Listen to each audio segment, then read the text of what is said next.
You're an escape from insane asylum. There was, don't it? I'll tell you later. You know someone was involved with that. Well, you can't blame her. I'm not blaming her, I'm just telling you what was going on. Ready? Yeah. Good morning. Please silence all your You cell sound so phones. lightweight. Open your mouth. I did. Beta. Please silence all your cell phones. No food or drinks in the church area here. Bathroom is back to your left. When the mic comes to you, hold it 6 inches from your face. Fill the empty chairs in the front if you can, so then Esteban can squeeze in the people in the back. So let's fill up the front here. So this empty one here, There's some in the front row, these too. two here, these two ladies right here.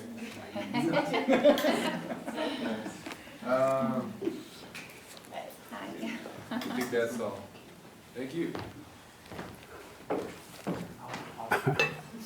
All right. So, we're starting a bit indistant right now. Okay. Give us 30 seconds. You need to do that. Amazing. Y'all doing well? Yes. Good.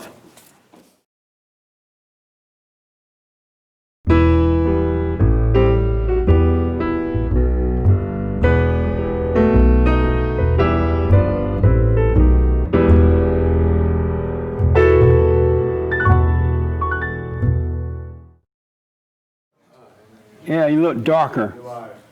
Good morning. Welcome to church. I'm Jesse Peterson. Thank you for being with me. You can get involved by going to our chat line, and we'll get to your questions and comments. Good morning, everybody. Good morning. How y'all? Good. Amazing.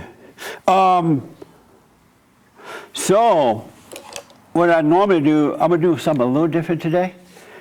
My bodyguard is back. And he's married. That's his wife. How is married life? It's awesome. It's awesome. You like it? Yes. It's still new, right? Yes. Oh, amazing. What do you like about it? I like her family a lot. But not her.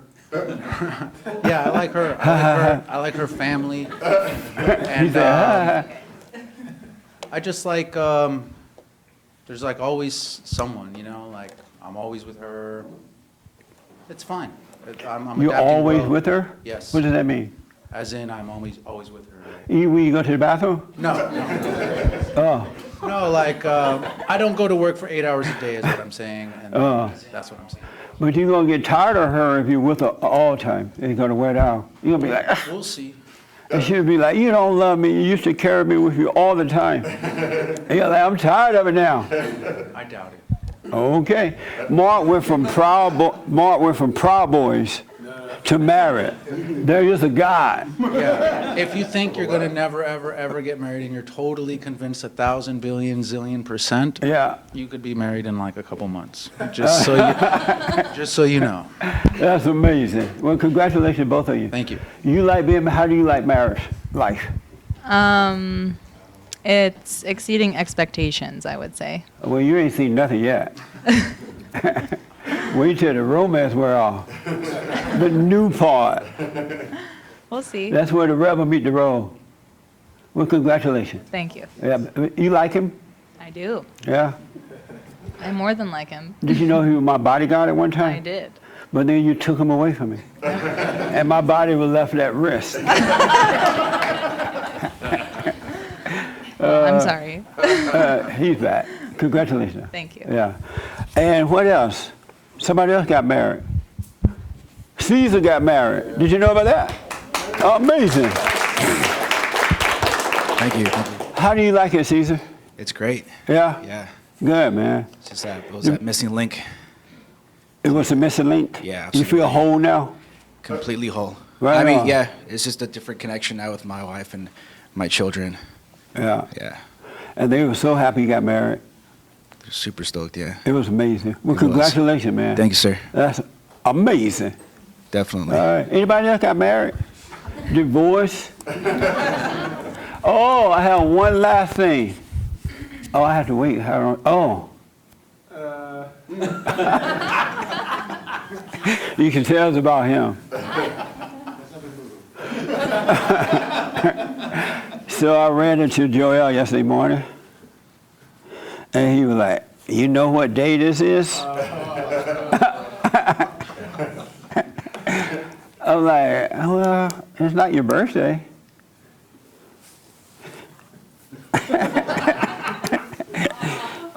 He was like, "It's my anniversary." I'm like, "What do you mean anniversary?" "We've been together for a year today." I'm like, "Lord." Happy anniversary.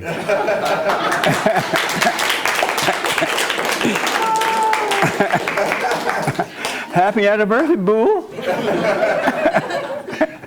I've called you Boo so much I forgot your name. Grace, yeah. So you guys just call each other Boo and Bear Boo? Oh, let me get the mic.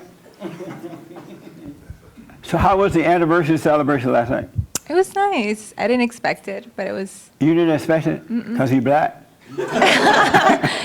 I just didn't think about it. So. Oh, you didn't? No, So you didn't wake up realizing this is my 1 year anniversary? no, Me either. I wouldn't not have liked it. no. But it was nice, actually. Yeah, you told me you had fun.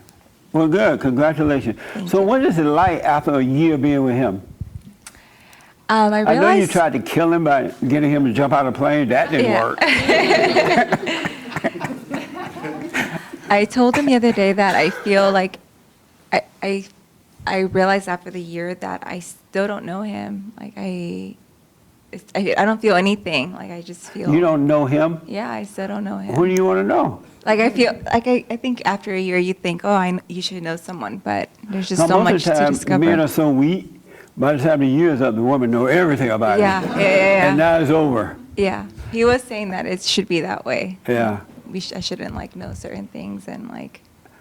Is But- there anything you want to know? I'll tell you. No, it's fine. No? All right. Call me up if you want to know. Okay. But congratulations. Thank you. A year, that's amazing.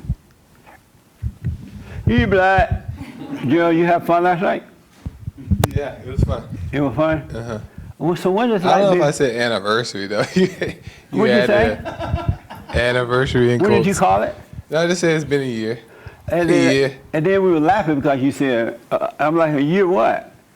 I just thought that word is just so. Oh, you taboo. didn't like, he didn't like the word anniversary. He's like, oh, that sounds so gay. Or something.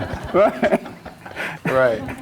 Amazing. But it What was is it fun. like dating one girl for a year?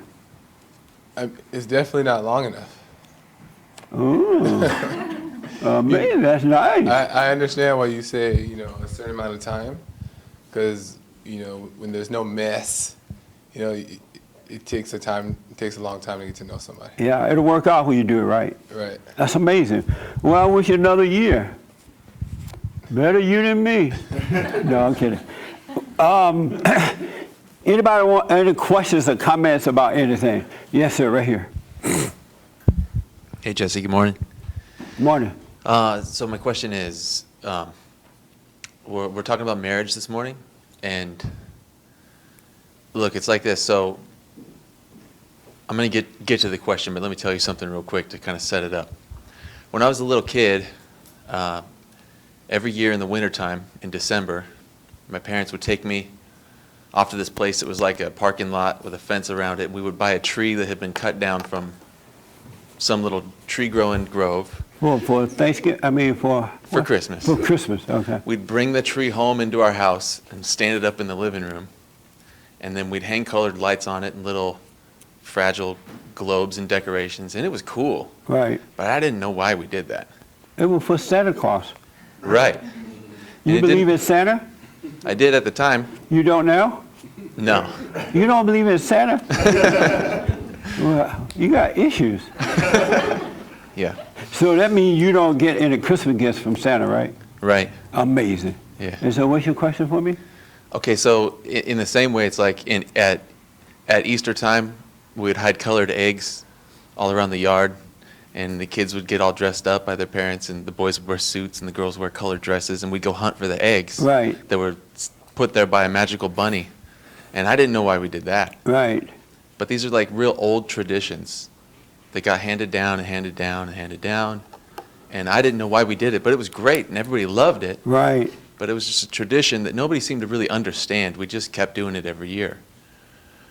And now we have this thing where when two people come of age and they want to start a family, we stand them up with a priest and stand them in front of their families, and we ask them to enter into this contract until death do you part.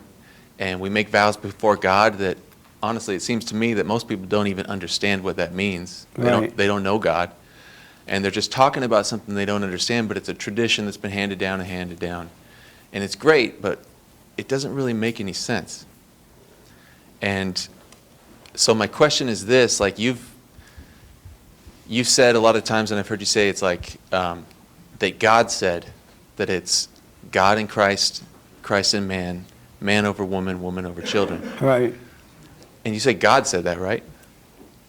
So I was raised in church where, I mean, I was force-fed the Bible since I was a kid, to where Yeah. I got sick of it when I was like 20 years old. I quit that because I had enough. But I got a lot of it, and I don't remember the part of the Bible even, or anywhere where God said that. So where does that come from? In Genesis, when God created Eve and he married them, that's where that order started. That's where it come from. He married them? Yes. I don't remember the part where he marries them. Read Genesis. Have you ever read Genesis? Yeah? Read Genesis. It's all in there. Read with open eyes. Maybe now you will see it. You don't want to get married? I already been married. Oh, no wonder. Yeah. And what happened? Well, like you said, to him, after the romance wore off, I found out that I'm stuck with her. You what? I was stuck with her, And? and I was a beta male. Oh, okay. I didn't know what I was doing. Well, I was these weak. guys that get married here, they have done it. They're doing it the right way. Oh, that's good. You know, they're working on their lives. They're returning to the Father. Yeah. So when they get married and start having children, they're going to have, they're going to create a new generation because they're doing it the right way. Yeah. And the promises that are made during the marriage ceremony is a promise to God that you will do this. You will be his son and his daughter. You will do the right thing. Mm-hmm. And so you have a better chance then knowing what you're getting into. When you're in a fallen state, you don't see what you're getting into. So do you believe in Santa Claus? Yep. I always clean the chimney at my house, and I leave it wide open so Santa can come down. Uh-huh. And I go to bed around 10 o'clock so I can make sure I'm not up when he comes. You don't believe in Santa Claus? Come on, man. Boring. And you believe in the Easter Bunny? Absolutely. I love hiding and finding eggs. Uh-huh. It's the fun of life. Uh-huh. And And you don't. No No. wonder your wife left you. I know, boring. And you believe in the Genesis Garden of Eden story? 100%. You don't? No. Oh. Do you believe there's a God? Not the one in the Garden of Eden story any more than the Santa Claus story. Which one you believe in? The real one. Well, where's that? What? What is the real one? The real one. Mm-hmm. Which one is the real one? The real God. That's the one I believe in. And what is the real God? The real God's the one that creates everything and is inside of everything and is causing everything to happen, and it's inside of me and you. And what does he look like? This, What do you mean? like this, like what we're in right now, everything we see and everything we don't see, that's what God looks like. Oh, okay. It's all of this. Amazing. So it's my voice speaking to you, and it's your voice hearing my voice, and that's God. Like all of this is God's creation. And it's his manifestation. It's like, this is it. And much more, but the best we can see of God is all we can see, and especially when we look inside and know ourselves, like that's the most we can know about God, because God's inside of us. Okay. That's my perception of Well, it thanks for anyway. sharing that. Yeah. Okay. So You didn't ask your question yet? So the question is sort of like this thing that you're telling us about God and Christ, Christ and man, men over women, women over children, Right. and the Garden of Eden story and Adam and Eve. Is that just like believing in Santa Claus and the Easter Bunny? I mean, if you want to put it that way, you can. It's up to the individual. You can either believe it or not. And you need to know for yourself. And if you don't see it for yourself, I should not convince you. Because if I convince you, then you still don't know for yourself. Yeah. So if you believe it's a pie in the sky kind of thing, hold on to that until you suffer. Because you will suffer. And I have. Yeah. Yeah. And you ain't done yet. All right. But just hold on to it until you can see it for yourself. And then I'll see that it's real. Once you see it for yourself, you will have no doubt. Are you serious about the Santa Claus thing? Come I on. am all the way for Santa. Come on. Santa is my friend. So you must have a mighty boring life. You don't believe in Genesis, what Genesis has to say about God. You don't believe in hiding eggs. You don't believe in Santa. What do you do with your life? My life is amazing, man. Amazing. My life is exciting and like nonstop incredible. Oh, yeah, man. Yeah. I mean, I'm hold on to what you have then if it's working for you. yeah. I mean, All right. I'm here with you. Right on. All right. I'm glad you're here. All right, cool. Thanks for the answers. All right, buddy. There was a guy that was here last Sunday, and he, a Bible thumping kind of guy. You guys remember him, right? And so he put that last Sunday video up and said something like, let's see, that he destroyed me. I'm like, what an evil person. How do you go to a church with the intent to destroy and call yourself a Christian? So you think he destroyed me by quoting all the Bible and acting out of control. That's an evil person. You don't go to church to destroy. You go to church to edify, to correct, and to help build up. What an evil person, huh? Amazing. But that's life. It really is. So any question for me? No? Okay. My biblical question last week was, and I got to ask Boo first. This is her anniversary.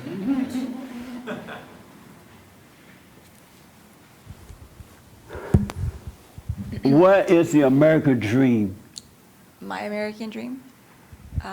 So my American dream, I used to have like an American dream when I was growing up. I used to think like, A little louder so they can I hear used to well. think that like just owning the perfect house and like just having a family and having my career set. I thought that was the American dream for me. Yeah. And I still do somehow want that, but I'm realizing now that it's not as intense as it was before. Like before it was like a challenge, it was a goal, I feel like I was willing to do a lot for it and give up a lot of like, in general, as far as like what I had to do in order to get it, to obtain it. But now, although I do still want some of those things, it's not as important, and I can take it or leave it. So So you still want what kind of things? it was like the perfect house, the family, the career, and all of that. And you can take it or leave it? Yes. It's not that important? It's not. Oh. Did you hear what his American dream was? Yeah. You heard it? I heard it, Well, yeah. it's sure not what, you guys are not on one accord here. What did you say your American dream was? Big Boo? Oh, Boo Boo Bear? Follow the Lord. Oh. Get married. Have some kids. Oh. Get rich. Maybe own a gun. Maybe what? Maybe own a gun. Maybe own a gun? Maybe. You should own a The gun. Lord. Not maybe with the gun. It's God and gun. Because you got to protect your family. Right. The Lord is my gun. Oh, Lord. Okay. What is your American dream for you? The 5 F's, faith, family, finance, fitness, and fun, all wrapped up into free enterprise. Amazing. This your first time here? Yes, sir. Welcome. What's your name? I'm Minister J.L. Rubin. Well, welcome, man. Any questions for me? No? Okay. Yeah, you had your hand. What's your American dream? So I was born overseas, and I didn't come to the States except on an irregular basis. And I always saw So are that. you legal? Huh? Should you be here? Yeah, I got a passport. Got it all. I did it all. Did it all the right way. Are you American citizen? Uh-huh. Oh, okay. Go ahead. I was Naturalized. about to say. Got some stories behind it. Actually was a Cuban refugee for a while. But the interesting thing is that I saw America not as any of these things that folks are talking about, but it was more like an idea. When I came here, it's funny, I get choked up talking about it. Pardon me. It was always an amazing place where, for example, we would come from countries where dictators would take over, where my parents and my father especially found ways to keep us out of physical trouble in spite of soldiers and guns and all that sort of thing. Yeah. It's funny, I didn't expect to get all emotional about it, pardon me. Will we come back to you? No, let me push through this. Okay. So the issue was that it was a country where laws mattered, where people had the right to their property, where it couldn't be taken away without what I now call due process. I didn't think of it that way at the time, where I felt safe, and I felt that there were folks that had integrity and were sensible, not that they were screaming at each other on TV and Right. had big political rallies and that sort of thing. That's changed a lot, but the basics are still there. Yeah. And when you talk about life, liberty, and the pursuit of happiness, yeah, you can live your life. You can live it with liberty, and you can pursue what you think of as happiness. Now, I was also raised Catholic, so church was important, and I was able to, we were able to practice being a Catholic without any fear of all kinds of religious reprisals and things like that. And then, it just seemed like a sensible place where people pursued sensible objectives, and they had integrity and reasonableness. And you could see that the moment you landed. Yeah. People were nice. You could drink the water. I've had friends that are from overseas. One of the funniest things I noticed, it's an odd thing, but folks that I meet, I said, what is it, the one thing you noticed when you came to the States? And they go, you could drink the milk. It was, so those are the kind of qualities that I really appreciated. Amazing. I didn't expect all that emotion all of a sudden to come out. That was out of nowhere. But anyway, Right on, man. I've been knowing you a long time. I never knew that about you. I'm the onion, baby. Just I keep didn't know peeling you it back. were an illegal alien, and I didn't know you felt that way about America. I knew you love America, but I didn't know that. Well, it has a lot It's to do with my amazing. father, too. Yeah. He always thought this was, and he wasn't born here. In spite of the last name, a bunch of, the Irish can grow potatoes anywhere, and they did. So anyway, so yeah. Amazing, man. Ernest, what is the American dream for you? You asked me that last week. I forgot what you said. I think it's pretty much what everybody else said. A nice house, family, freedom, and money. Black people always want money, huh? Not necessarily in that order. They think white people got all the money. Let me, right here, and then here, and then over there, all right? Okay. Yeah, I think kind of playing off that it's often thought of as these materialistic things, Right. but as the founding fathers intended it, it's again an idea. It's the freedom to succeed. It's the freedom to fail. It's the freedom to execute your free will. Yeah. Amazing. It's simple as that. Are we losing that? Yes. Yeah. Yep. Okay. Right here. I agree 100% with what you said. It's about, and I too, I lived out of the country for a long time, and just. Are you illegal too? No, I was Oh. born here, but I need to see your birth certificate. I got my passport. Like you said, it's the laws. People here follow laws. In other countries, they don't. Right. In other countries, they take your property. They take, half of your income is taxed because of the social, the social socialism. So That's it. Well, maybe Bernie Sanders and Elizabeth Warren, those people should go over there and run for president. Absolutely, They 100%. already have what they want. Yeah, they should go to Venezuela. It's a great That's country amazing. for them. I'm gonna write them a note. That's amazing. Yes. I used to think the American dream was, get a house, get rich or die trying. But now I just believe it's one nation under God. Oh, okay. Amazing. Right here. Yeah. And then in the back.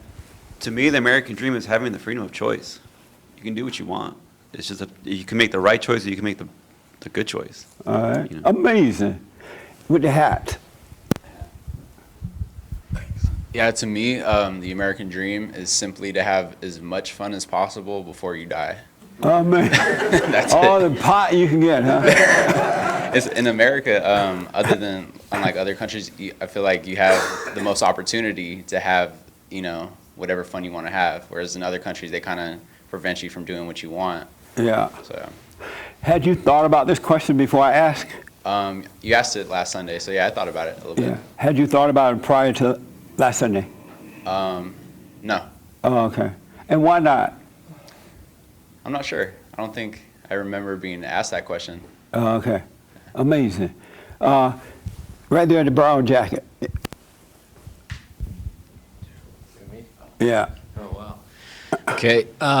Liberty of spirit and of mind. What? Liberty of spirit and of mind. Oh, okay. Freedom. Yeah, I guess freedom of Amazing. thought. This is your first time here? The second time I was Oh, here okay. last week. Any questions for me? Nope. All right. Daniel, what is the American dream to you? In front of you right there. I just think like no worries. No worries? Yeah, just having no worries. Oh, okay. How about you? Uh-huh. I don't know anymore. I'm sorry? I don't know anymore. You don't know anymore? You don't know what it means to you anymore? Not exactly. I know what I want, but I just kind of do what's in front of me now. And what do you want? Eventually, I'd like to be, like what everyone else said, be married, have kids, nice house. I don't really care about the money as much as long as I'm stable. Right. But Oh, okay. What is the right behind you? What is the how old are you now? 14. 14. What is the American dream for you at 14? Just to be successful and not let. I'm sorry, say that again? To be successful and to not let the school districts like overpower me. Amazing. That's a good dream to have. What is it to you, Jeremiah? I Because you're would say 17. Just being able to like achieve whatever you have a dream for. Like, if you want to be a business owner, you can. If you want to go work, you can. Just anything you want to do. And how about money? I mean, if you want money, it's there. So you just got to get it. Don't worry about it. You get it from Ernest. Your daddy will give it to you. No, the reason I asked this question, when I was growing up in Alabama, on the plantation, I remember I never thought about not having freedom, because all my life I've had it, right? So I used to walk down the road if I wanted to. I remember when they would have basketball games at school at night, I would have to walk the road to get to the school, but I had someone bring me back home. I never thought I was not free. I just never felt that way or thought that way. And then when I turned 15 years old, I got my first rifle on my birthday, because you had to turn 15 first. And I just went out and started shooting rabbits with it, squirrels and things like that. And then we got our first color TV. I know the millennials don't know it, but we used to have color TVs. I mean, black and white TVs. I got my first black and white TV. Did you know that at one time we had black and white TVs? You knew about that? Oh, okay. That's right, yeah. And so when we got the TV, I used to watch white people celebrating the 4th of July with flags and parades and things like that, right? And I'm like, wow, I would love to do that. They love America. They love it, right? As a kid, I was thinking that. And then, and we celebrated 4th of July as well, but in the black community, right? And they had barbecue and baseball games and things like that. It was so much fun. But I'd never been in a parade and had the flag going and stuff like that. And so it was, I mean, I never imagined that those things would not exist, that American citizens would try to take those basic things away from you. You know, the freedom of speech and the right to bear arms and to just be yourself, do what you want. I never imagined that. And that's what made me think about it more, because when I was growing up, I never imagined not having the freedom to just do what I want, be what I want, say what I want, go where I want. And I know some black people think that the Jim Crow law was a bad thing, and maybe it was in some areas, but I'm not aware of it being bad. I know it was bad because we were restricted and that we couldn't go to the white people bathrooms and all that, but I didn't care about that. It didn't matter to me, as long as I could go to the bathroom. And so I never imagined that one day American citizens would be fighting to take away those rights from you. You can't say certain things. You can't carry a gun, so you can't protect yourself. And then I never imagined that they would bring enemies into the country and then tell you you can't protect yourself from them. Isn't that amazing? So that's why I asked the question, what does that mean to people nowadays? Because we're really losing, as someone said, we're losing it. We can get it back now that you're all waking up, right? But we're losing those basic God-given freedoms. And that's what America is all about. And the things that is important to us have been taken away. So you got to start speaking up. You got to start fighting back. I think you should start running for office. You know, get back into the government, because we need good men and women in government, men and women who love what's right. When I got my first rifle, nobody taught me to shoot. No one said, oh, don't kill anyone at home. You got to lock your bullets and guns away. Why you want a gun when you got to lock it away or lock the bullets away? If somebody come into your house, you got to tell them, you know what, hold on a minute. I got to get my gun out of the locker. That doesn't make sense. Why have a gun if you're going to lock it away? And no one said you could only buy a certain amount of bullets. That's crazy. That's like total insanity. And so you guys need to get involved. Really, you really do. Because once you lose it, it's not easy to get it back. It really not. So you got to start speaking up. You got to get involved. And nothing wrong with Christians being involved with politics. Matter of fact, you better get involved with politics. The men who founded this country, they believed in God. That's why we became so great. And so get involved with politics and all that. All right? Don't take it personally. It's a spiritual battle, a warfare between good and evil. But I never imagine, I still can't, I know it's evil, but I can't understand why would anyone who live here, whether you're illegal or legal or whatever, right? It's so nice to be here. Why would you want to take away the freedom that you came to, you fought to get to? You know what I'm saying? It just doesn't make sense. You know there has to be a Satan in order to convince you to do that. It's just crazy. It's so crazy to me, it's hard to believe. And they're lying to you because they want to control you. It's all about the money and the power, really. That's what it's all about. Because once they take your freedoms away, they now have control over you. You have to do what they say. And there's no way else to go to that I'm aware of. Is there one place we can go, Mark? No. Nowhere. This is it. We can go to Poland? Who said Poland? We can go to Poland? Oh, you said that? They have freedom over there? It's one of the last. Hold on 1 minute. Seems to be one of the last places in Europe that aren't being overrun. They are free over there? Yeah. They don't have any politicians? That's the only way freedom going to be. When you say we could go, Mark? Oh, you said nowhere to go. Nowhere to go. This is the last free society. Oh, I'm sorry, Mark. Hold on 1 minute. Amazing, folks. You better wake up. No, there's Okay. nowhere to go. This is the last free society on the planet. England doesn't have freedom of speech. Canada doesn't have freedom of speech. Anyone that's had to deal with like the Mexican consulate, I mean, anything, whenever you deal with any government in another country, I think Americans are just so used to like, well, I'm here, I paid my ticket, so they're gonna give me my thing, you know, I was here on time before it closed.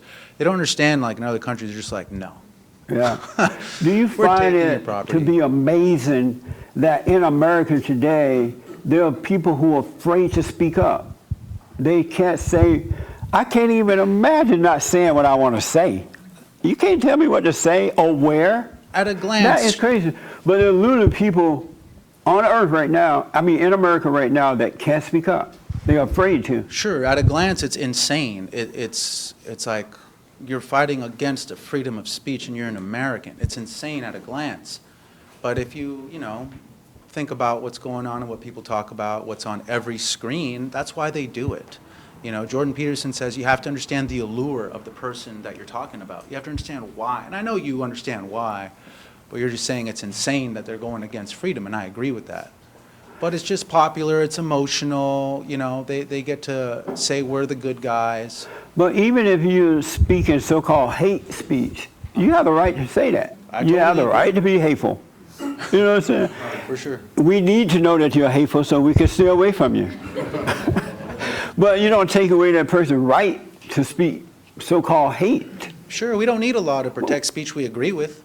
We don't need that. Right. But we shouldn't even have a law to protect us from so-called hate speech either. No, right. I'm saying freedom of speech only exists for speech that you think is hateful or that you disagree with, that you want to silence. That's why we have freedom of speech, so you can't silence that person. How did we get to the point where we allow, well, I don't. I say what I want to say anyway, right? But when you allow other human beings to tell you what you can and cannot say. Because they turned on YouTube.com and there was a piano or a violin and some really cool person saying, save the whales or whatever.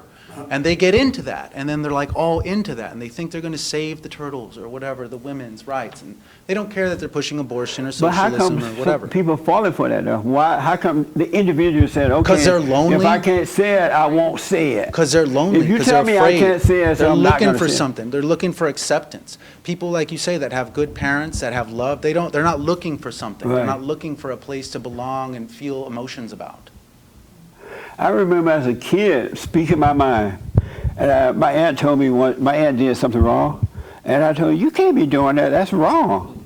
That's not. I said something to her. She didn't like it. She like, boy, one day your mouth gonna get you in trouble. And so here it is. She was right about that. Amazing, huh? Yes, sir. Well, I'm glad you brought up hate speech because I was about to raise my hand. It's conservatives and people who generally like the freedoms we were born with are shooting themselves in the foot when they use words like hate speech. Just to even say hate speech, even if you're making fun of it, there's somebody who's weak around you who will say, "Oh, there's hate speech." You can't do that. That's right. And then what makes it hard, I mean, it's necessary to speak up, but what makes it hard, especially to people in the fallen state, or even as you're waking up, most of the people around you are weak. And so if you speak up, you're immediately kicked out of your friend group, kicked out of your family, and kicked out of your job. And so there's that hovering over you, and just acknowledging that certain things exist, like people discussing, oh, well, maybe red flag laws, like even Trump will say that on TV. And I think you're shooting conservatives or people who just like the Constitution in the foot generations down the road. But the weird thing about it, the people who are saying that you're speaking hate speech, they speak hate speech. It's like they're doing it themselves, right? By calling you a name or saying you're wrong for saying something, that's hate speech. You're trying to take away my freedom by telling me I'm wrong. So everybody's doing it. Everyone discriminates. They say don't discriminate, right? There's not one person on earth that don't discriminate. Not one. But in this case, like, hate speech is not real. It's imaginary, and people will say they'll make up their definition. So they take something that's just imaginary, throw a definition on it, and then anyone who disagrees with me is a hate speech person and doesn't deserve What a sad world, huh? And why are you allowing it to happen? I do my best not to. Oh, okay. You're standing up. Yeah, that's I try to say about as offensive things as I can with about as many people as I'm with. But Amazing. I don't know how I would live if I couldn't say what I wanted to say. yeah, I don't know how would I live, you know? Because you're going to always have right and wrong going on. You're going to always have good and bad happening. You got to say something. yeah. You can't always do this. You know what that is, right? You're not allowed to applaud anymore. Isn't that amazing? They are taking away your ability to applaud. So now you have to do this, like you're deaf or something, or blind.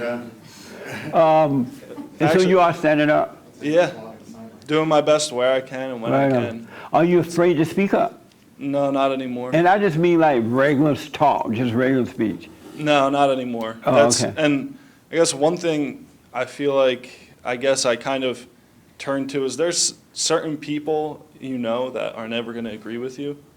And with them, I almost like, I'll tell them what I think, but I don't see the point in debating them. Right. Yeah, that's right.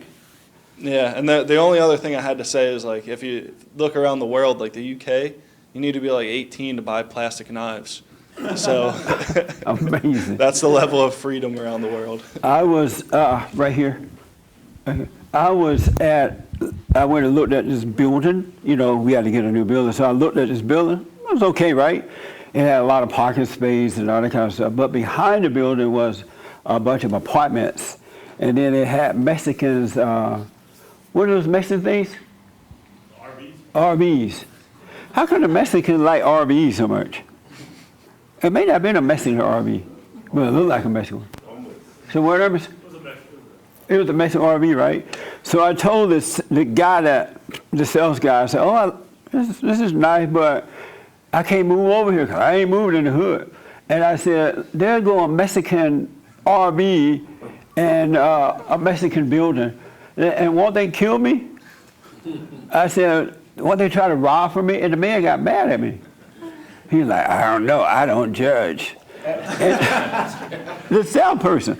And I'm like, "So you don't judge the blacks and the Mexicans? You're not afraid? You're not concerned about where you live, right?" And he's like, "I don't judge." And he just kind of stared at me, and I stared at him. He said, "I got to go." Isn't that amazing? I want to be as careful as possible. You know, just want to move anywhere. And so when I see those trailers, I become very concerned. And Irma told me I need to be quiet, right? He's like, "You need to be quiet if you want to get a building." So if I ask the salesman and they sell me a building and then I get hurt, at least I can say, "Well, I asked them," right? And you're supposed to ask. Even if I bought a house or something, right, or rent an apartment, I always ask the salesperson or the renter person, "Did anybody die in here?" Because if they died in there, I'm not taking it. You're supposed to ask.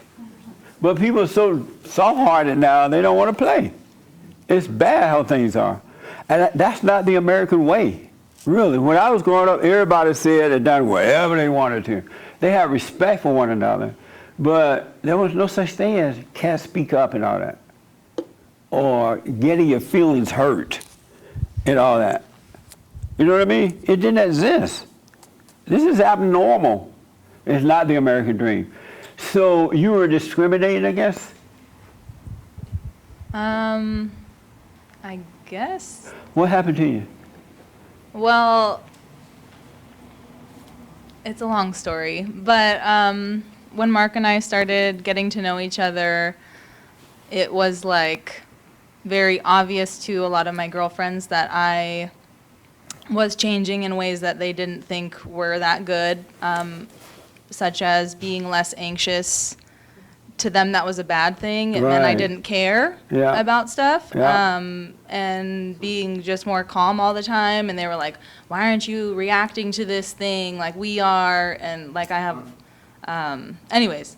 So it was just a interesting time for me with my friends when I was getting together with Mark and when we were getting married, and I didn't really need to ask them what they thought or get their okay. And all my friends are quite a bit older than me. I've always had a lot of older friends.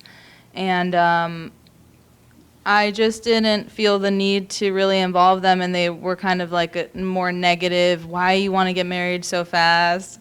Which Amazing. I know a lot of people said. People love to control you. Yeah. So and I kind of like you were saying, I think a lot of women feel this way. It's hard to speak up and not be labeled as mean when you're a girl, and I didn't want to be like seen as mean because I already felt that my friends thought that I was changing in a negative way. Right. So if I were to say like, I totally disagree, this is, and there were times where I was more assertive and said like, you guys are being hysterical, this is crazy. But it was just like one thing after another, and it's still kind of happening right now, but you kind of just have to let people, like he was saying, just let people have their own experience of That's right. whatever, and you don't have to Absolutely. be right. And That's so I've right. just kind of been there, but I do feel afraid. And I am afraid of my friends. You're afraid of them. Kind of, yeah. You're afraid of what? I'm afraid of their opinion of me Yeah. and their opinion of,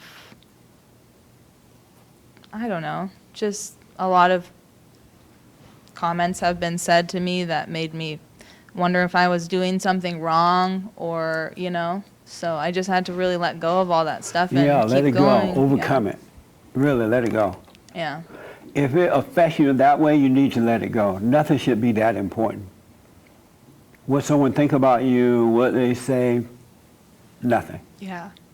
I guess it's just hard when you've been like good friends with people for 7, 8, Yeah. 9 since I was little, and then all of a sudden they don't even want to talk to you anymore. Right. And that it just is hard, Amazing.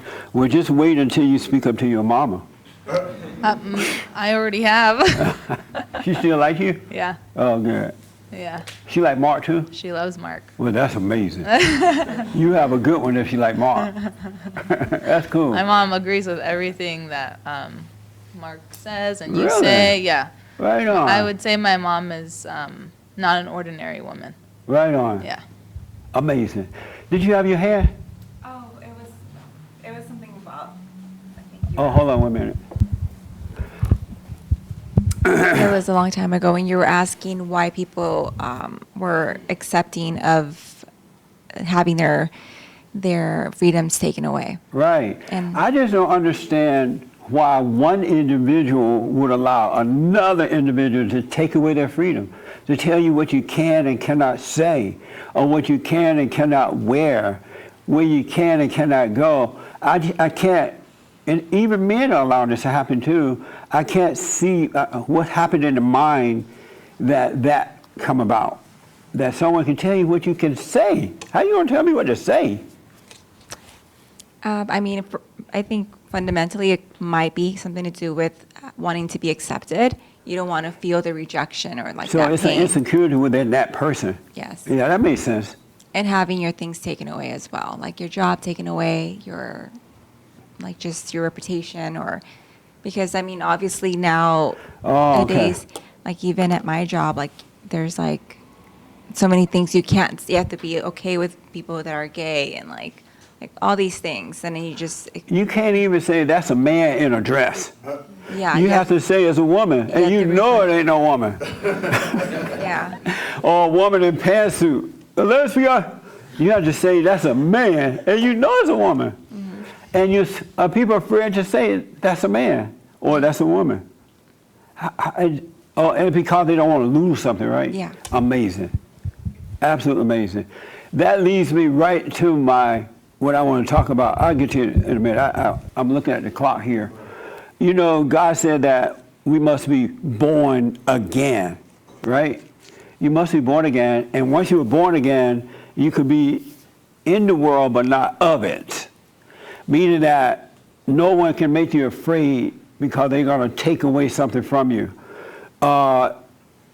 Because what happens is, once you're born again, you get a new nature. You develop a new nature, and that new nature, which is from God, destroys that old nature that's in you, that's made a home in you due to falling away from God, right? It really there, and it's inside of you, and it changes.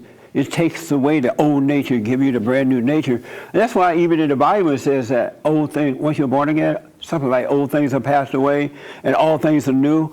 It really does happen, but you must be born again. And born again is not quoting the Bible. It's not going down to the front of the church because the preacher say, come down. The Bible says, you believe, the Bible says, are you on pot? No. Oh, okay. I was going to ask you to share. But the Bible says, come down, and the preacher asks you, do you believe God is your Lord and Savior? Something like that. Jesus is your Lord and Savior. You go, I do. Do you believe he died and rose on the cross? I do. Hallelujah, you're saved. That's not salvation. That's why when you say all those things and go through the motion, nothing changes because you still have the old nature. You need a brand new nature.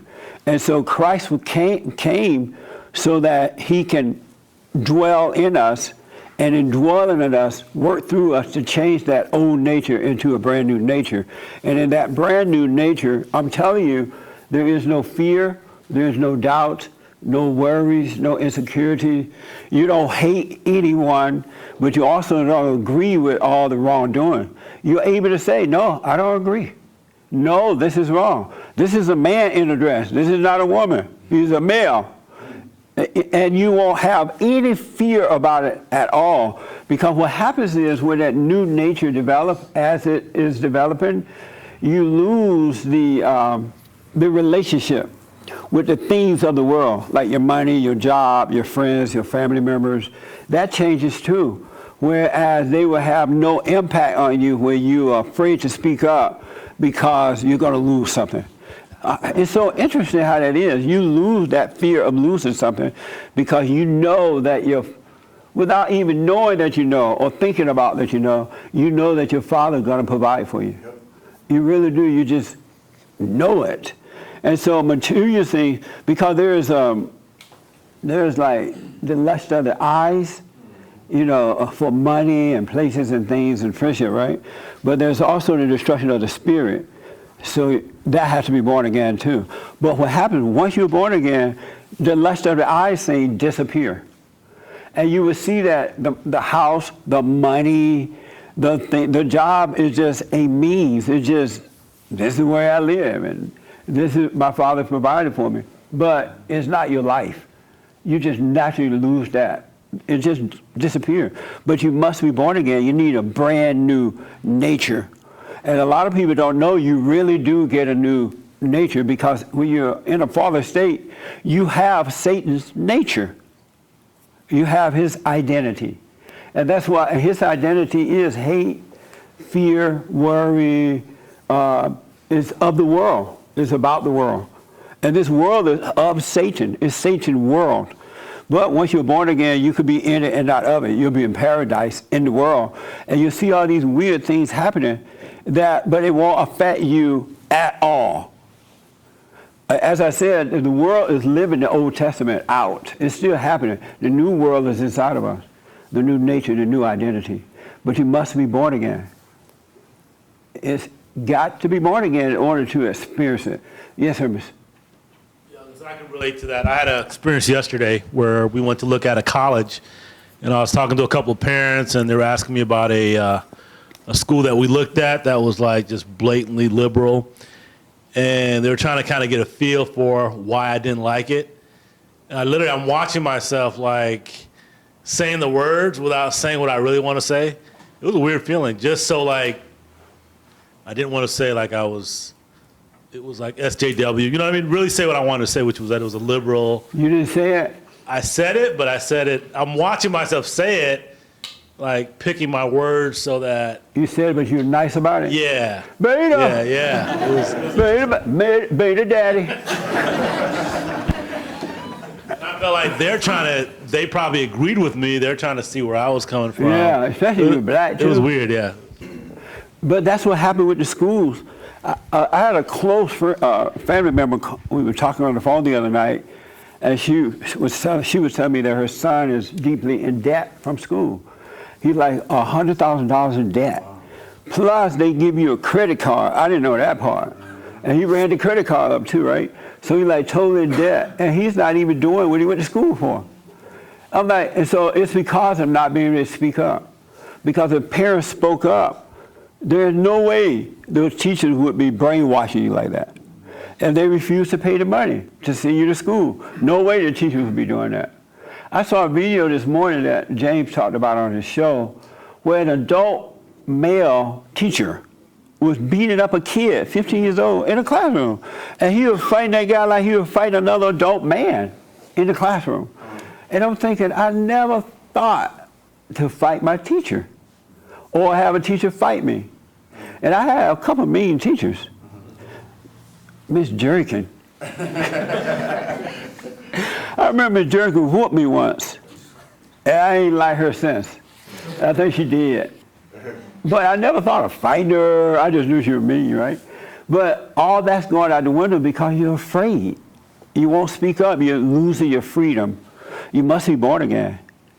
And born again is not, you either are or you're not. You need a brand new nature. You really do. And that's why the Christians are losing too. This isn't a Christian nation, but they don't act like it anymore. I remember when Christians would fight back. They would stand up. They would call wrong wrong. They were not afraid, but now they are. They'll jump on you for telling somebody else the truth if you told the truth. Isn't that crazy? You must be born. And I found this in the Bible. I want. You a good reader, Gretchen? I'm all right. Yeah. You sure? She's like, I'm all right. I'm not the best, but. But you're white. You're white. I thought all white people can read. I asked Joel this morning, Joel, can you read something in the Bible for me? He was like, you asking me? I was like, yeah, because I don't want the people to understand it. And he was like, well, you can't read either. I'm like, yeah, you're right. But, so you want to read something for me? Sure. I want you to, this is a little long. I know y'all hate long reading, but this is so, I didn't know where to turn it off. It is, makes so much sense, at least to me. All right? Can you come and read something for me? Okay. Yeah. So this is 2 Corinthians, 2 Corinthians. The second chapter, verse 1 through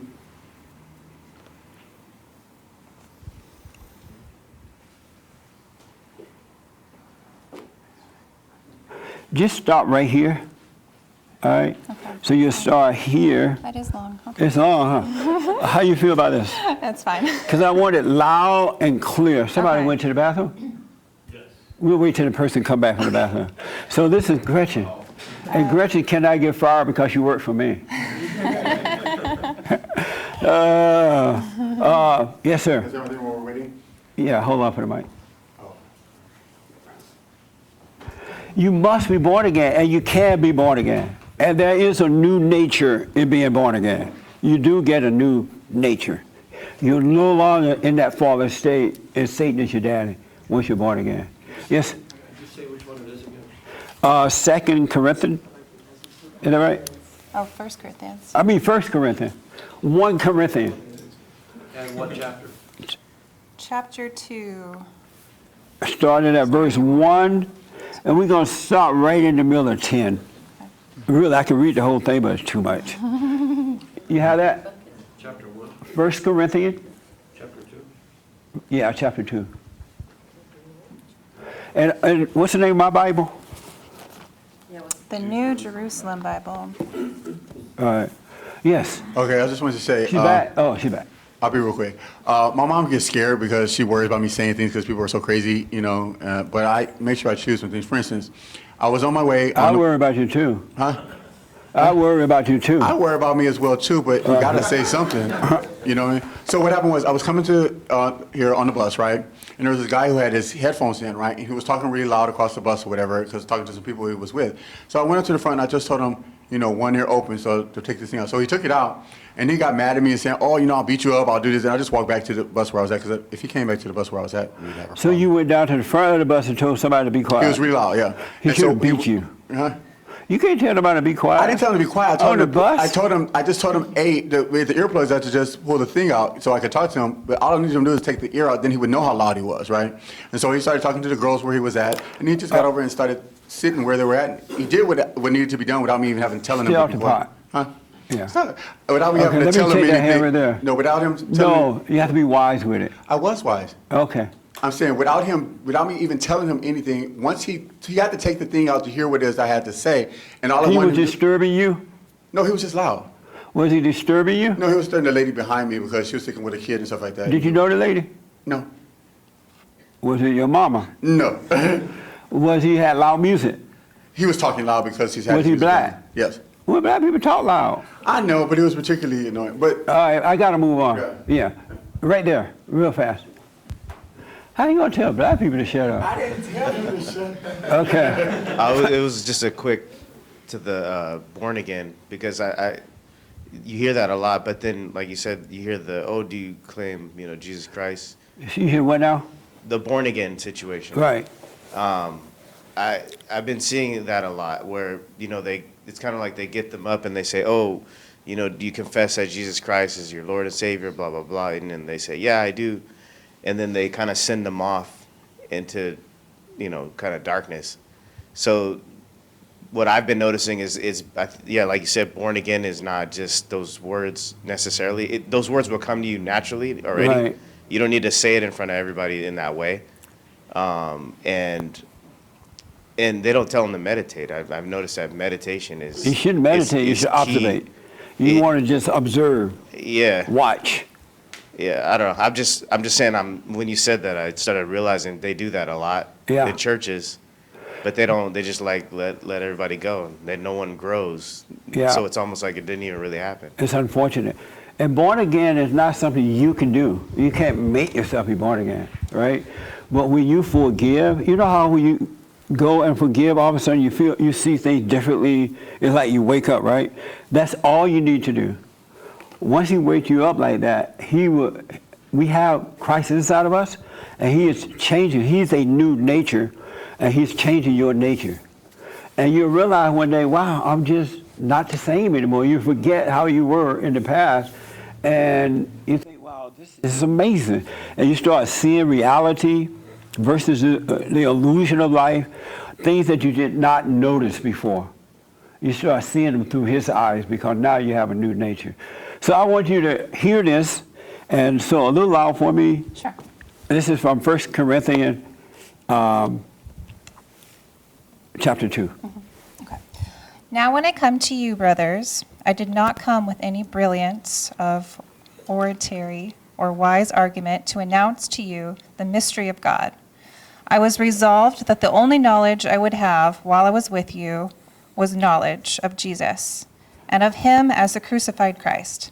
I came along you in weakness, in fear, and great trembling. And what I spoke and proclaimed was not meant to convince by philosophical argument, but to demonstrate the convincing power of the Spirit, so that your faith should depend not on human wisdom, but on the power of God. But still to those who have reached maturity, we do talk of a wisdom, not, it is true, a philosophy of this age or of the rulers of this age, who will not last long now. It is of the mysterious wisdom of God that we talk, the wisdom that was hidden, which God predestined to be for our glory before the ages begun. Now of the rulers and of the age recognized it. For if they had recognized it, they would not have crucified the Lord of glory. But it is, as scriptures say, what no eye has seen and no ear has heard, what the mind of man cannot visualize, all that God has prepared for those who love him. Stop there? Yes. Okay. Thank you. You're welcome. That was amazing. That was long. It was long, huh? You did good. Were you nervous? A little bit. Yeah, I can hear it in your voice a little bit. But so The point, I just want to point out a couple points. The reason I read this, there was this guy, the Bible thumper guy, or one of them. Yeah, don't say his name. What happens at the men's meeting, stay at the men's meeting. But there was someone else with him, and he mentioned Paul. He said something weird about Paul. And so there was somebody else that mentioned Paul. And so I thought, let me see what Paul was about. Paul was born again of God. He never tried to convince anyone about God because he understood that if you don't see it for yourself, it's not yours. You have to know and see for yourself, right? And he mentioned that about the world, the wisdom of this world. I had no idea how crazy the wisdom of this world is. No wonder everybody on pot and antidepressant pills and killing their children in the wombs, and men are with men and women are with women, and trying to make you accept it as a norm, and there's no trust with each other. The government out of control. The government will lie to you in your face. And so will the media, because that's the wisdom of the world. And that's why when you go to the people of the world for help, all they do is destroy you, because they have no wisdom. They have knowledge that doesn't work. And so you can't really trust them. And I'm not telling you to walk around in fear of them, but you need to wake up so you can be aware of them. They don't have any truth about anything. That's why they're still living the Old Testament. They have they have degrees. They are Bible thumper. Even the Bible thumpers, all they have are the knowledge of good and evil, but they're not all. Well, I don't even know not all. But they are nutty as a fruitcake. Nutty as a fruitcake, because the intellect that they have is from Satan. There's a higher intellect that you're going to rise to once you're born again. But you must be born again, because the world is doomed. Just look at it. Stand back and watch. But don't judge it. Don't hate it. There's a good judgment. You see injustice, but don't hate it. You can really see what's going on. The world is nuts. It really is, because they have no wisdom. This world is controlled by Satan. And as long as you're listening to them, you're going to be controlled by them as well. There's a greater wisdom, and it's in your heart. It's really, really there. I'm telling you, and it will change you.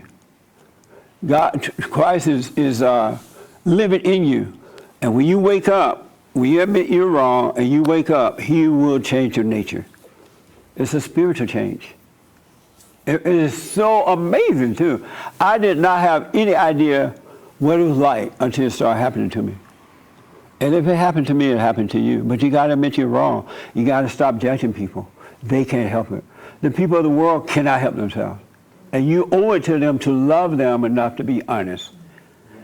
But if you're scared, you can't be honest. Your family members, your relationships, your co-workers, everybody, you owe it to them to be honest with them, because they can't help it. Somebody got to point the way, be an example. If they get mad, forgive them. I did a radio show the other day. It was on a so-called, what kind of radio show, James? It was a live, I don't know, it's just a live radio show. But they call them haters or something. They call them neo-Nazi or something. Oh, neo-Nazi. So, and that's what the world does. It labors you so you can separate from one another and be of no good to one another, right? But for me, I'll talk to anybody that want to talk to me. I'll talk to the neo-Nazis. I'll talk to the neo-Nazis' mama. I'll talk to the Antifa and their mama, because they need to hear the truth without hate, really. And the world will label you different names, right? Like with the Antifa people, they are evil. I mean, they attack you, they hide in dark hoods and things. They don't show their faces. They show up uninvited with violence. But they're not being talked about. But the white guys who are speaking out against it, they're calling them neo-Nazis. That's how the world do it. But it's just evil. Any anger is evil. Don't let the world name it something else and keep you away from each other, because you don't know who you can help in that situation. You know, God sent Christ into the darkness of the world. And so when you're in those situations where these people are hating one another, you're bringing light into the darkness. And the darkness will not be able to handle it. But don't let them tell you, well, these are neo-Nazis, so you can't talk to them. These men hate women, so you can't talk to them. These are baby killers, you can't talk to them. You go wherever you are, you wake up and you be a light unto the darkness. That's what God created you for, to bring love into the world.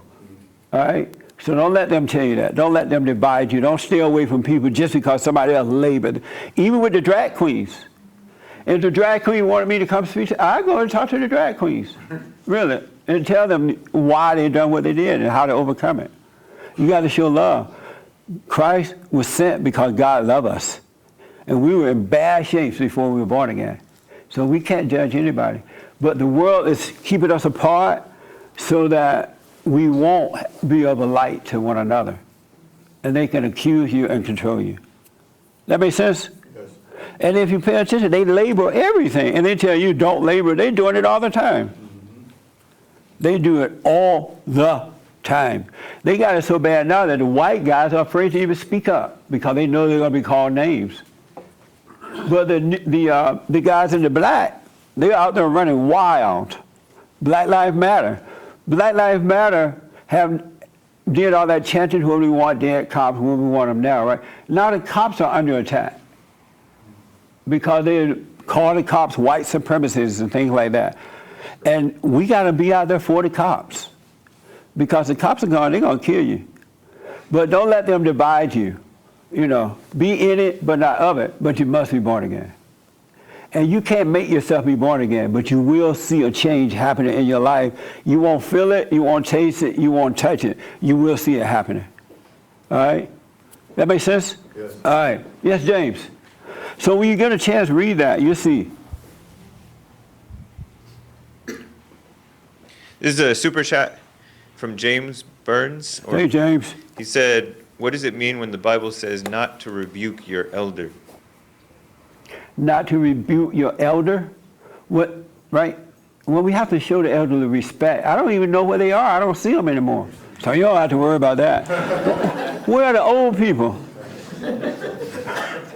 Really, where are they? You're one of them.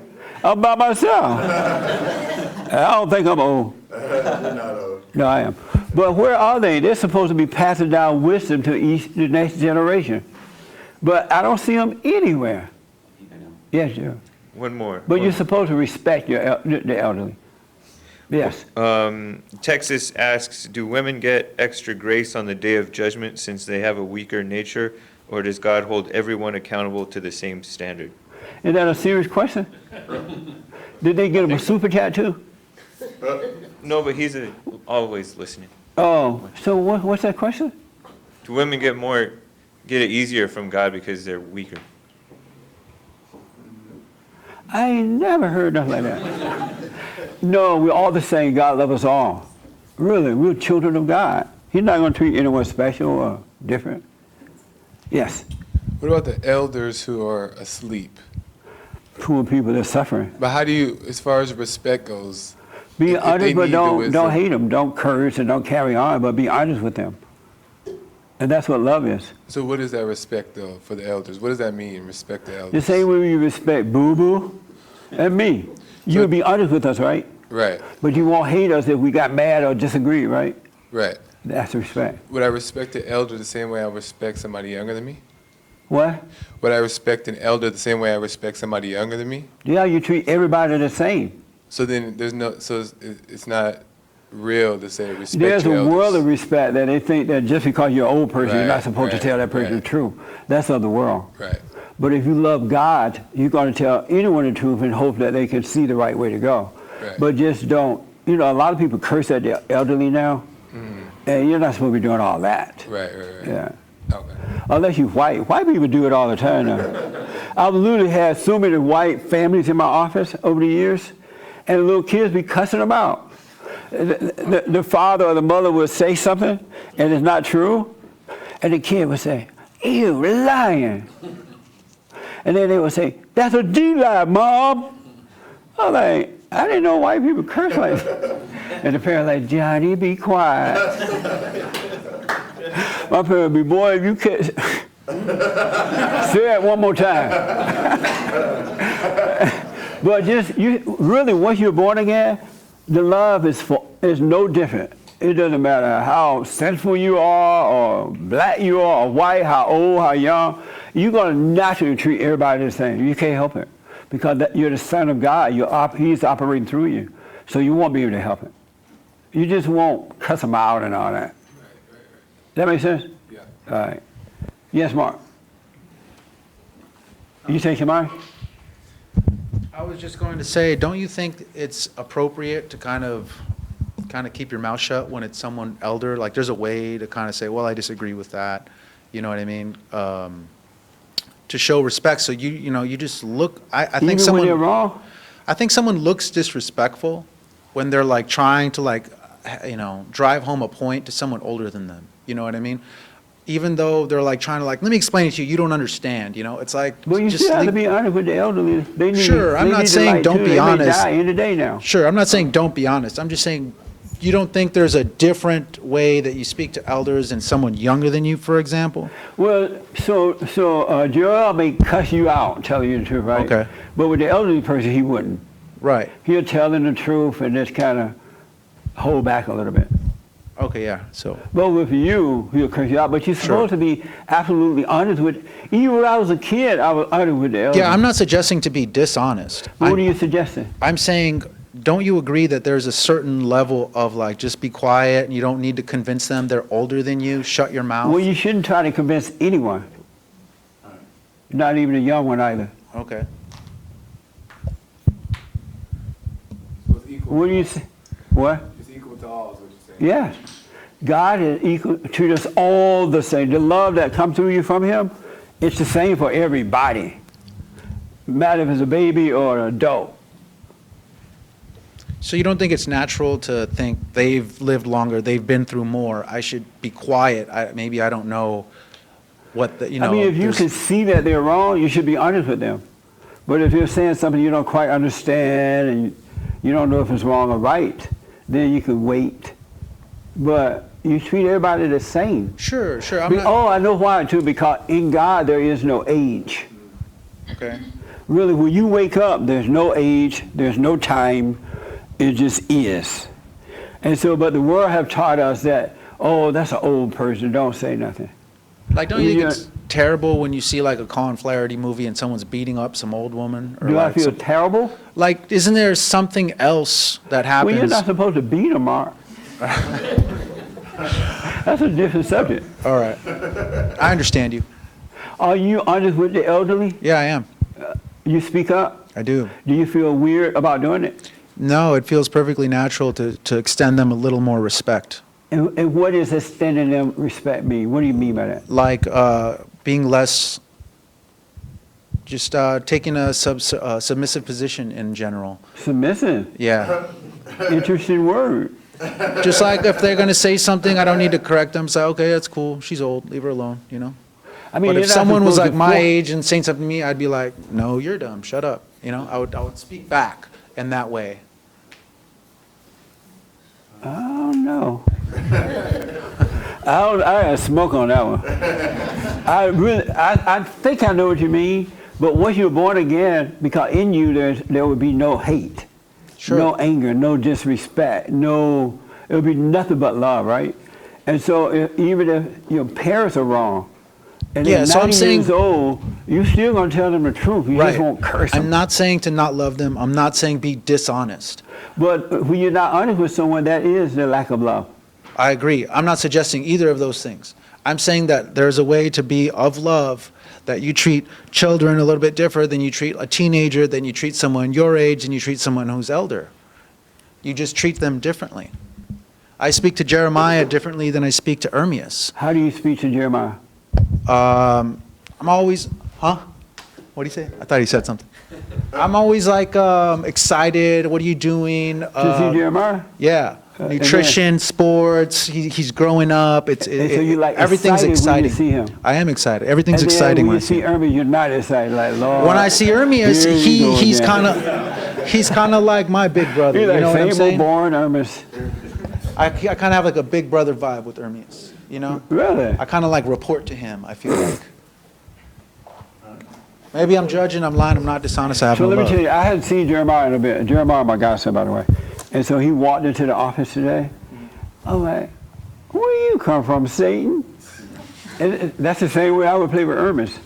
You know, because they're two human beings that, one is older than the other, but in love, they're the same. I know what you mean, right? How would you treat Ed? He old. Yeah, but Ed's there real is quick, one you old know? person Ed's, here. Ed's quick, you can't get one over on Ed, he's fast. How would you treat him? Same way I treat other people, he's really quick, he's really on it. But I don't feel if like he- he's Mr. Elder or needs to be like, you know, make room for him to walk in the door. If he said something wrong, would you say, shut up? Sure. Oh, you'd cuss him. Yeah, he would. I wouldn't cuss him out, but I would be like, you're wrong. I've told him that a bunch of times. He's told me the same thing. But you wouldn't curse at him. No. Would you treat Ed differently than you would treat Ernest?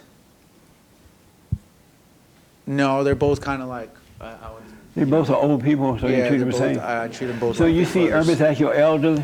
I see him as like a big brother. Like an older brother? Not like the old man that can't walk or anything. But like an older brother. Yeah. Ooh. Yeah, I see him that way too. Yes, last word. Did you have your hand? Ernest? Yeah. Huh? Well, just to clear up, because that was kind of what my question Oh, was I too. totally know what's happening right now too. Go ahead. Like, say if a young person is talking about the same thing as the older person, they're both wrong. So would I correct the younger person and the older person that are both wrong about the same thing the same way? Yes.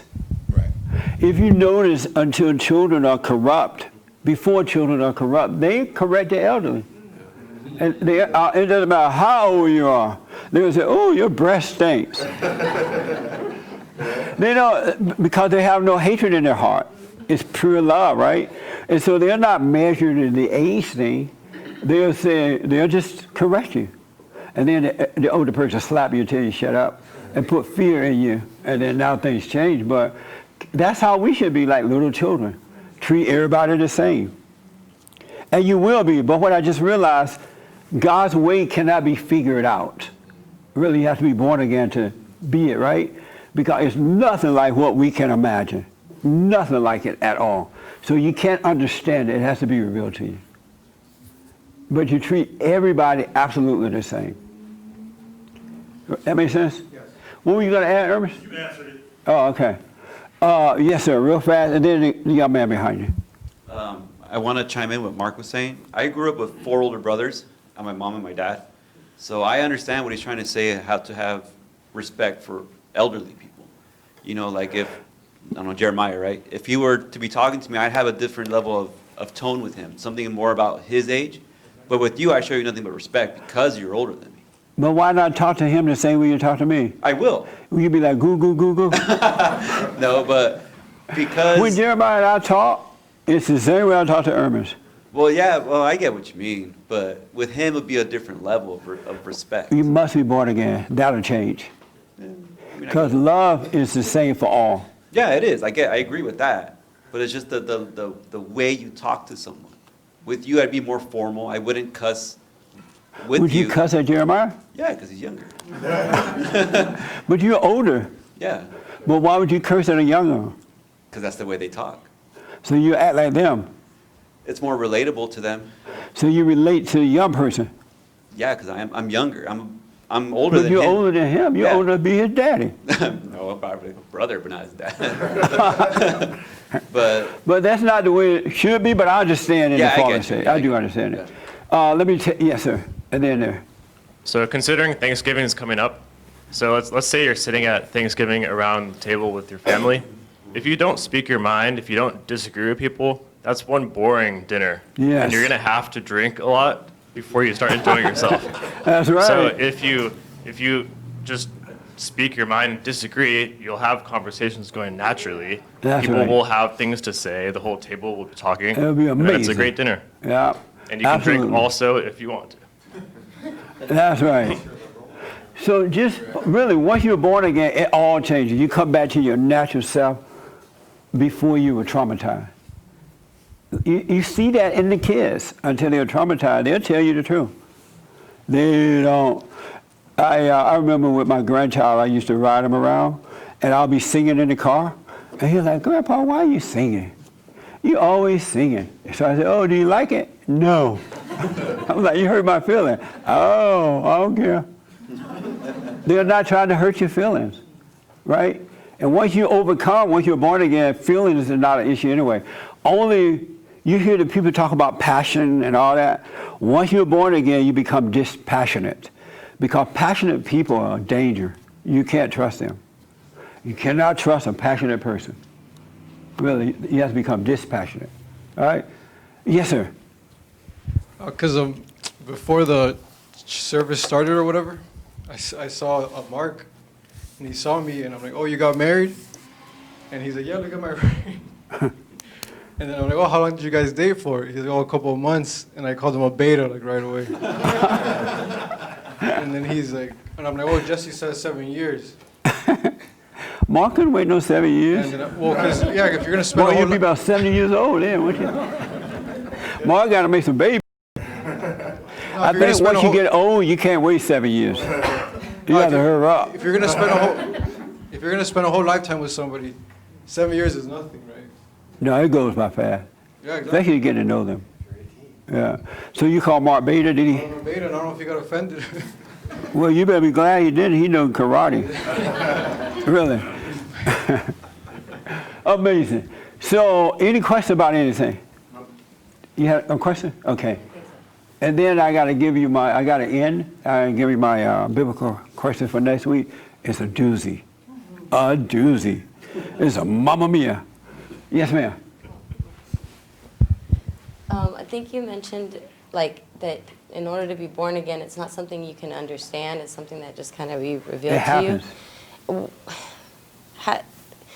Who's the fortunate ones that get to experience that? Like Who do God decide to draw in? Those who will repent. Only He made that decision. No one can. When you see that you're sinning, hating, judging, playing God, and can admit it, but only He would draw you. Only He made that decision. I don't know how He's doing it. And I don't know why He drew me in. Because I was a mess. And so I'm just grateful.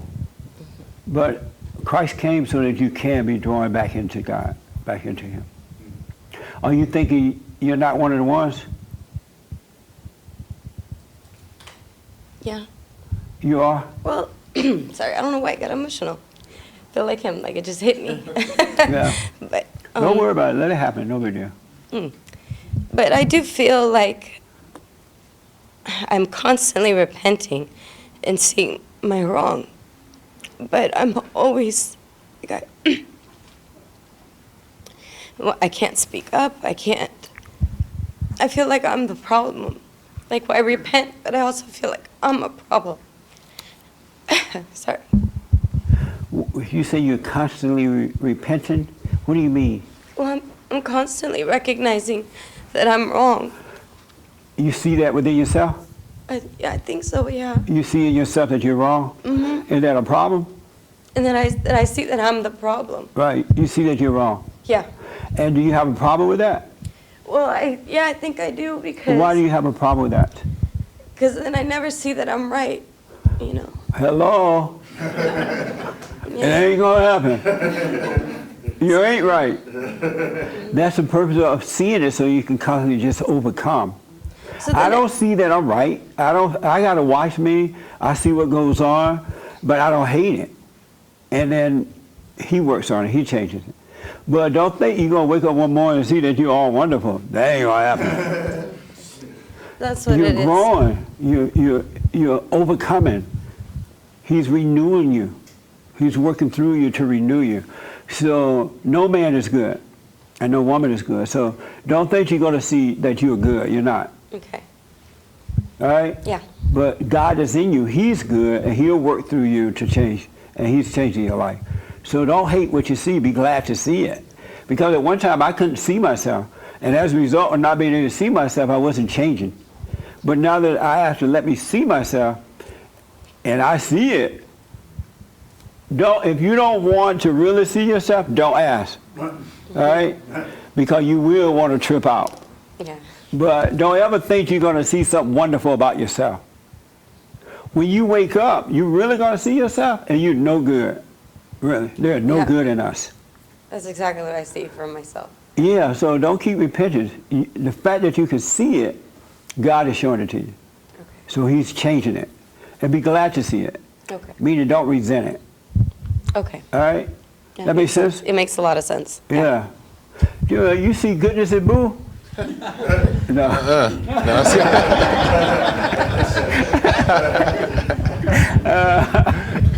That's your last date. The anniversary is over. Let me take Boo first. Hold on 1 minute. Is that one now? So mine was I'll come back to you, Boo. a follow-on to that. So to this woman's comments and questions. So I believe I've heard you say that when you're born again, it happens. You wake up just like that. But the process of God working in you to overcome, the evil in us, the evil in me, that's what takes time. 'Cause What's the problem? Switch. Oh, the switch is off? Okay. Go ahead. So I'm not going to Right. repeat that. Anyway, so the following question, so you're born again in an instant once you repent and see that you're wrong. You wake up. Admit you're wrong and you wake up. Yes. Where I'm a little unclear on is the process when God is working in you and you're starting to overcome the evil in me, or Right. that's a process of time. That's over. Well, what happens is the evil in you is your pride, your ego, Sure. playing God, right? And playing God is hating other people, judging yourself, and making decisions, thinking you know what you want for your life. Okay. Once you repent of that, that's done with. Now he draw you back in, and then he start cleaning up all the mess that's there, so Right. that you can keep the commandments. So that's the part that takes Yeah, time. that takes time. Okay, because that's where I get. It takes time in our time, but not in his time. Well, I understand there is no time. And so all you need to do from that point, just live, just be, and you're being cleansed. And you'll find yourself things that you used to overreact to, you don't anymore. The things that was important to you are unimportant now, and you don't even know when the change is happening. You just realize in a situation that it's not like that anymore. That it just doesn't matter anymore, you've changed. So when you wake up, folks, you go and you forgive, and all of a sudden you can see, you feel better, like a load was lifted. You're going to start seeing yourself, but don't judge what you see. That's what's been holding you back in life. You don't want to see yourself, so you denied it. Now you can see yourself, accept it, and he will change it. A lot of people, some people wake up and they'll see themselves, they'll judge themselves for being so rotten until they fall back into the temptation. Yeah, I had that happen. Yeah. So for a couple of months, it's like a tire blew out. I was doing the silent prayer, and then I actually, what I consider had something similar to your testimony, where I was doing the silent prayer, all of a sudden there was like this kind of flash of darkness, and I was like, whoa. And then now I can see back that I overreacted to it. Yes. And judged myself, and so for a couple of months I was just kind of spinning out. And that's what Satan wants you to do. He wants you back. Right. So he wants you to judge yourself. He wants you to play God with yourself. Don't. But let's say you did it. Right. Just realize, whatever, I should have done it. Right. And No, no I- big I- deal. I see that now. Yeah. But it's don't make it a big deal. Where the enemy is kind of, I'm recognizing either as it's happening or shortly after, I got caught in a thought. I made I believe the thought. I got caught in an emotion. Right. Now I'm in my imagination about something. Yes. So I can either see that as it's happening or maybe after it Even happened. if you realize that after it happened, just, that was stupid. No big deal. Don't judge yourself. Right. Don't let Satan convince you, you're falling back, or God is not with you. Don't believe any of his lies at all, because the moment you believe that lie, he got you again, and he'll keep coming back with another lie until he drags you down. Right. So, but that process, which I'm conversating with you about, that's the process of the cleansing. Whereas, Yes. That's not the waking up. That's the cleansing. The cleansing part come after the wake up. Right. He will cleanse you of all your unrighteousness. Like when we're in a fallen state, we rely on drugs, friends, money, acting out some way, sex, alcohol, something. We rely on that, right? Right. Or fear or doubt or whatever. We need everybody approval. Can I do this or that, right? He started to cleanse all that away from you. He take that away. And that all happens just in God's time. That's, Yeah, don't even worry about it. Don't give Right. it a second thought. Okay. Just let his will be done. But just don't hate what you see in yourself. Thank you. And in other people too. You understand that now? Yes. Yeah, so cut it out. Relax. Smoke a joint.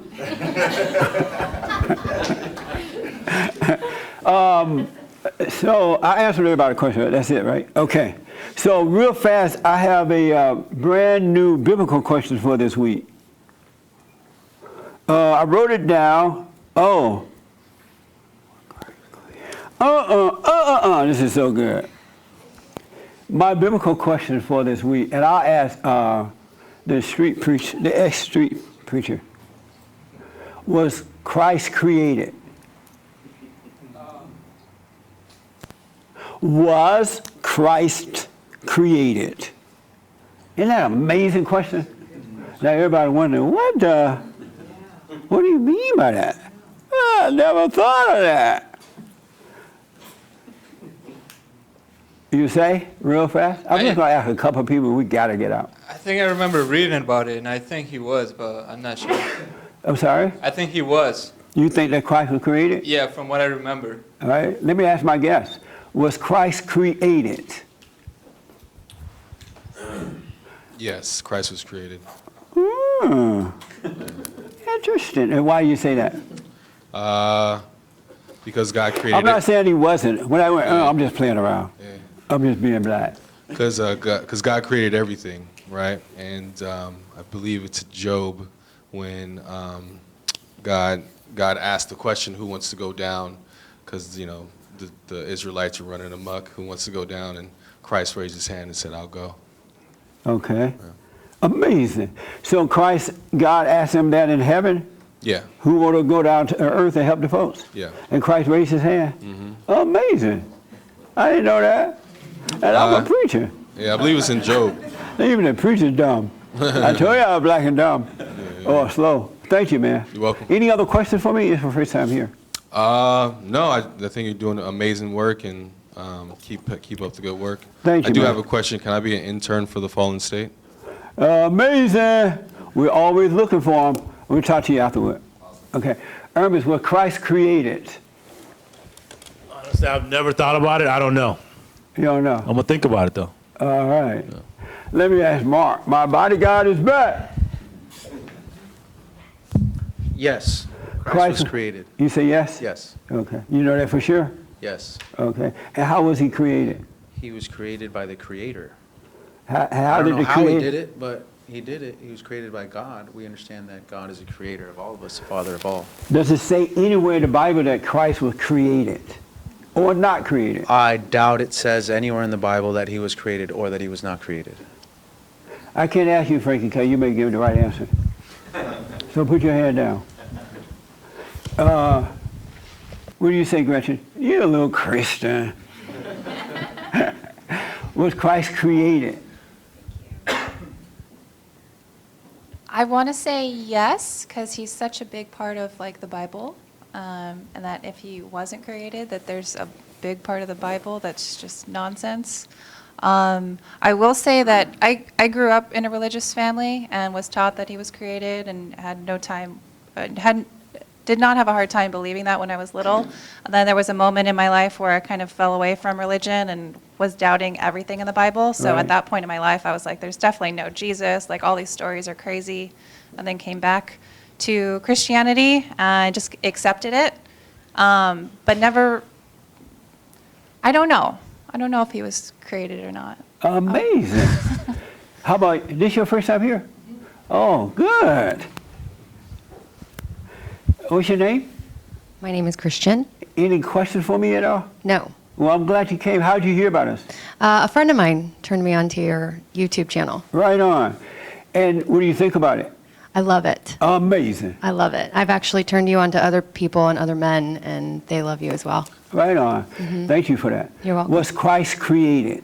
I know Christ was sent, and so if I think of it that way, I think he was already there, if that makes sense, because he is God. He was already where? He was already created. He is God, so he wasn't necessarily created, he just is. Okay. Isn't this like an interesting question?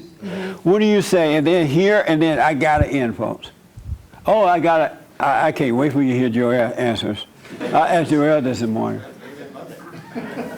You're going to have some happy kids, because their daddy going to be happy. Was Christ created? What comes to mind is when it says, he was the firstborn of all creation, so yes. He was created. Okay. Daniel, what do you say? You like to partner in it? I don't know. You don't know? Oh. All right. Last but not least, Joel, was Christ created? Well, first of all, I'm shocked that people understood what they meant by created, because I was stuck on what created meant. I had Joel this morning, was Christ created? Created? What do you mean? What is created? But by hearing the answers, and you kind of, them explaining a little bit more, I think he was created. You think he was? Yeah. And how was he created?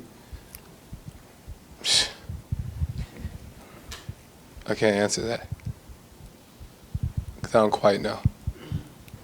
Okay. But I think. What? He black. Boo-boo.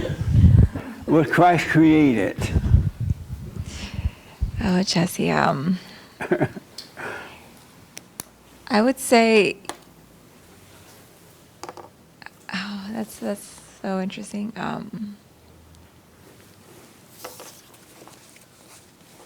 He was made, or he was created, I would say, just like we were created. So how was he created? You're guessing at it, right, Boo? Yeah. Ooh. I think. When the husband is dumb, the wife dumb.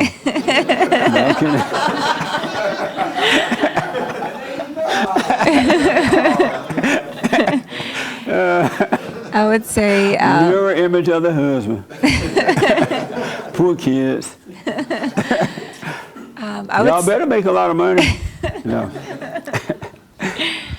I would say he was created through Mary, right? Through who? The Virgin Mary. The Virgin Mary? I mean, that's Jesus, right? Is that who we're talking about? Oh, God? What was the question? Oh, Jesus, yeah. We got to lay hands on this couple. She's not sure. Are we talking about Jesus? Jesus, right? That's what you're talking about? No wonder y'all last a year. This your first time here? Yes. And welcome. Was Christ created? I don't like talking on the mic, but was Christ created? I don't know. Pre-existence of Christ. I don't think he was. I think maybe he was an incarnation of Jesus Christ. I don't know. Are you guessing? I'm just based on what I learned at my church. What did you learn at your I church? mean, that's what I'm saying. So He was what now? Is Christ like a pre-existence of Christ, but like an incarnation of Jesus? Oh, okay. I don't know. Amazing. Any question? How'd you hear about us? My son Jason. Oh, that's your son. Yes, he invited me. Oh, good. So, welcome. What do you think about? You sat through the meeting. What do you think now? Any questions about anything you disagree with? No, I'm just observing. And did he forgive you for screwing up his life? He did. And were you surprised? We had a really wonderful conversation, and that's what brought me here today. Right on. How do you feel about him coming to you or going to you to forgive you? I love it. Were you surprised? Yeah, a little bit. Yeah. And why were you surprised? He caught me off guard. I never You're like, what? I was like, okay. Actually, I had a little inclination that he wanted to talk about something that had to do with the Lord. So. Did you know beforehand that he resented you? No. You never at one point thought, you know what, I think Jason don't like me. Honest to God, no. Really? How did you miss it? Remember when you were acting out and Doing all the weird stuff? I don't know about weird stuff. Oh, Maybe you don't know working. about that part either, huh? Yeah. Yeah. Well, he's going to be fine now. He's amazing. He is amazing. And he's going to be fine now. He really want to know. That's what makes it so important, too. Yeah. And so he's going to be fine now. Well, I'm amazed he's even like talking about God. Oh, you are? Yes. And why? Because I always thought he was like an atheist. He probably was. Honest to Before God. now. Yeah. Yeah. I mean, I grew up in a religious family, Catholic family. Oh. I don't practice the Catholic religion. I'm Christian. I go to Christian church. But, Did you stop resenting his father? you know, he gave me a lot to think about, yes. You went to the I'm not father- 100% there yet, Right. but he sure opened my eyes to that. Good. Right on, boy. And Yes.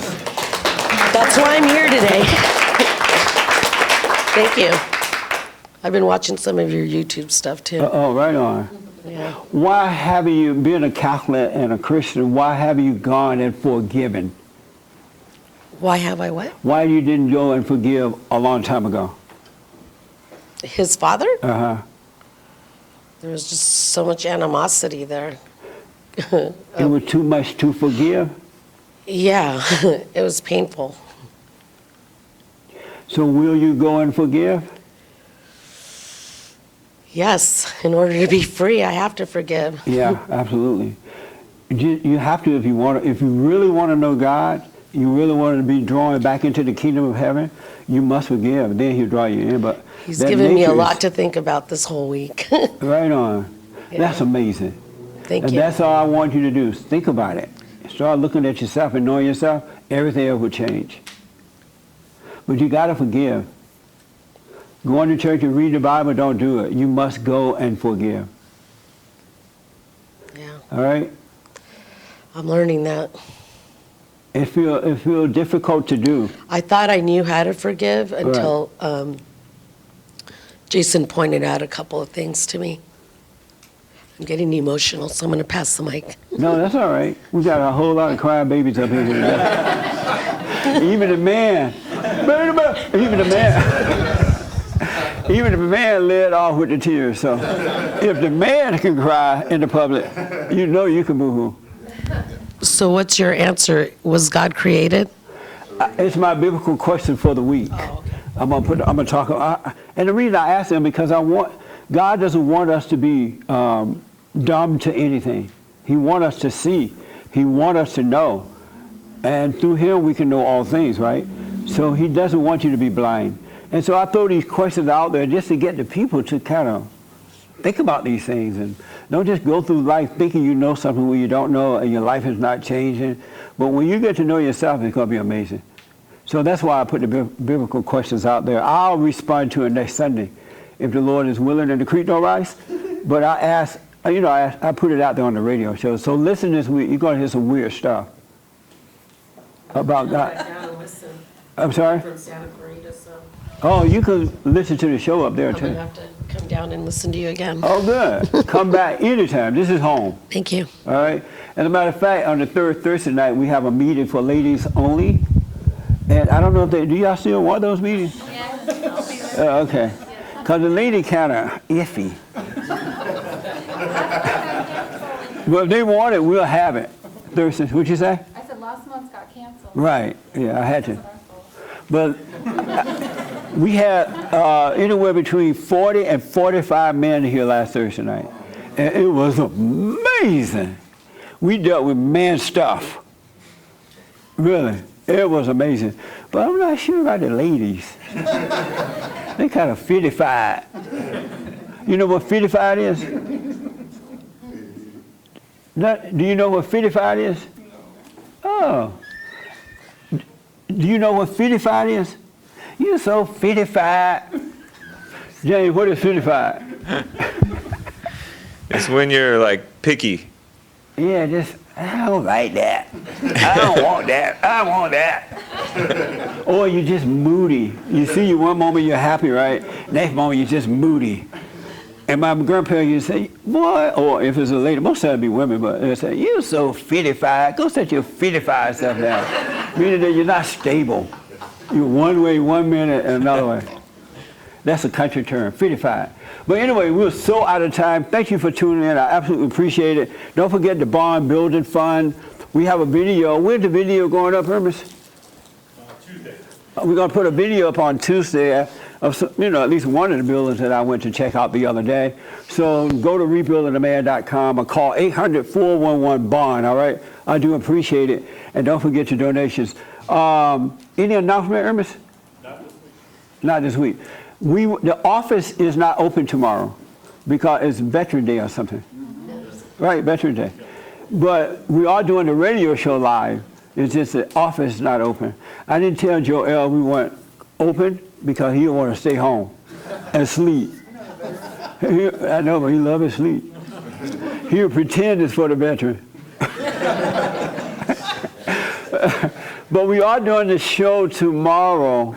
I asked James I said, James, don't you think it's time you start doing a 2-hour show Monday through Friday instead of just Sunday? He's like, I don't know, maybe. Joel was like, yeah, I think you should. Because Joel does the engineering for the Hate Show because he wants to sleep in a little later. He was trying to convince James to do and let the Sunday show go. So what? Just another hour. I know. That boy love his sleep. I don't know if you know this, Boo. Joel is the kind of guy that have to be in bed by 8 o'clock, no later than 8:30. Oh, you know about it, huh? So even if Joel is on a date and you like looking at the clock, it's 6:30. Are you going to take your dinner home?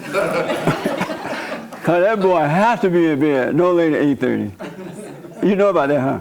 Isn't that amazing? Yeah. But anyway, thank you all for tuning in. I absolutely appreciate it, all right? Don't forget your donations. But we will be here for the radio show tomorrow. Thank you. And thank you all for coming. I appreciate it. So we're going to do...